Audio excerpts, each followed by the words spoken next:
Okay, first let's define some things that you can't control. You can't control somebody dying. Okay, people die every day, right? You cannot control it. You cannot control you losing a job, right? People lose jobs every single day, right? You cannot control that. You cannot control you going broke, okay? People go broke every single day. You cannot control that, okay? You cannot control illnesses, right? People, get sick every single day. This is why we have hospitals. This is why we have things of this nature, right? You cannot control these things, right? And there's some other things that you can't control, and you cannot control other people's actions. You cannot control other people's thoughts. You cannot control how other people, what other people do.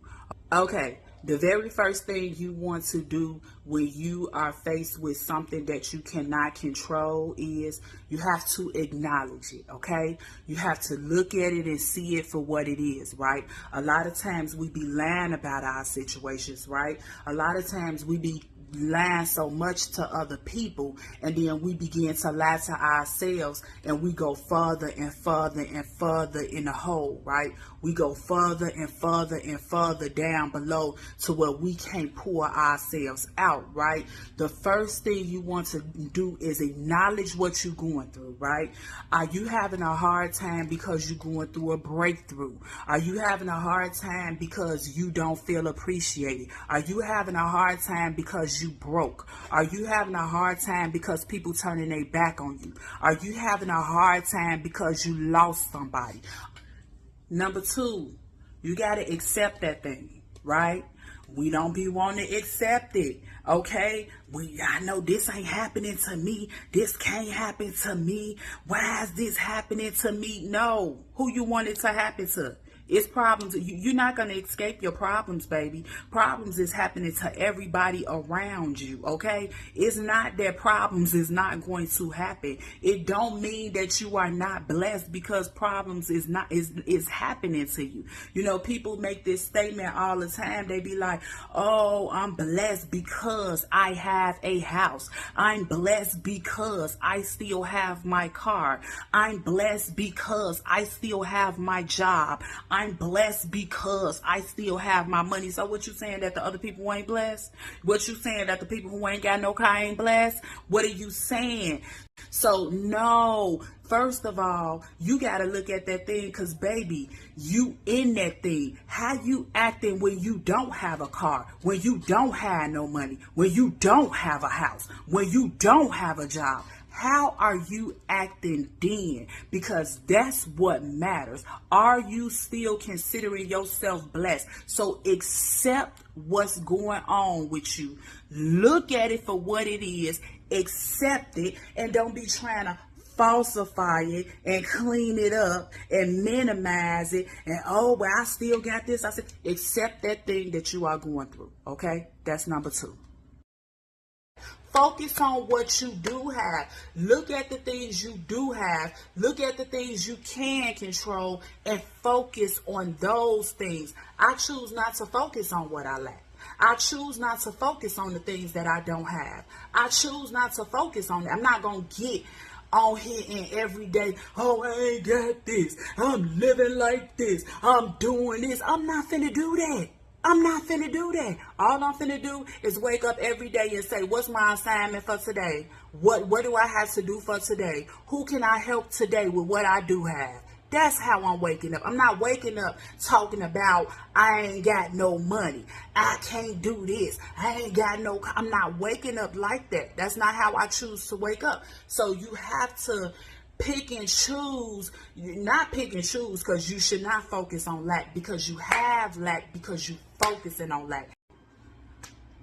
So, although I'm not where I want to be right now, I'm working towards that, right? And although I'm not where I want to be right now, like I said, I'm going to wake up every day and ask, what is my assignment, right? So here is the book I wrote this book, right? And I prepared this book because I understand that it's hard for people to get up. I understand that people, they don't know how to change their mind state. They don't know how to do that. So I created this book so that people who don't know, they don't have directions, they waking up every day and they choose to focus on things that they can't control. This book is a guide, okay? This book is a guide to help you every day change the way you are thinking. You have to work on your mindset. You can't keep staying in a mindset of lack, okay?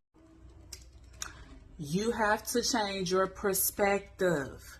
You have to change your perspective in the way you see things. So I want to say about 2 or 3 weeks ago, right, my cousin came and she came and got me.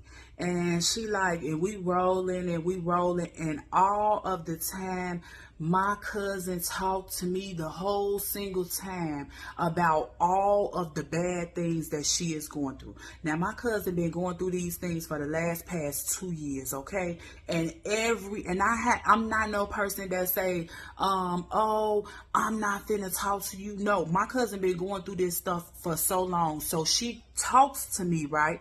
Because I'm a listening ear. I'm not a person that is, I'm sick of this. I'm sick of this. Although she comes to get me about 2 or 3 weeks ago, and she like, I need somebody to talk to. Okay, fine, let's go talk, right? So she talking to me, and it's the same thing over and over and over and over and over again, right? And I noticed that I'm telling her the same things over and over and over and over and over again, right? And she like, I know what I got to do, but she really don't know what she got to do, right? And she said, I know what I need to do. No, you don't, because you're bringing that suffering on yourself. She talked the whole single time, and we end up rolling downtown. And I love downtown because I love the buildings. I love the scenery. Like, I love it, right? So I began to take videos. I began to take pictures, right? I began to look at the thing. And like I said, I'm in a situation myself, but I don't dwell on my situation. I'm not going to sit there and continue to talk about my situation, right? She the whole single time. And then when I finally told her, like, you bringing this on yourself, which I have told her so many times that she's bringing it on herself, she got mad.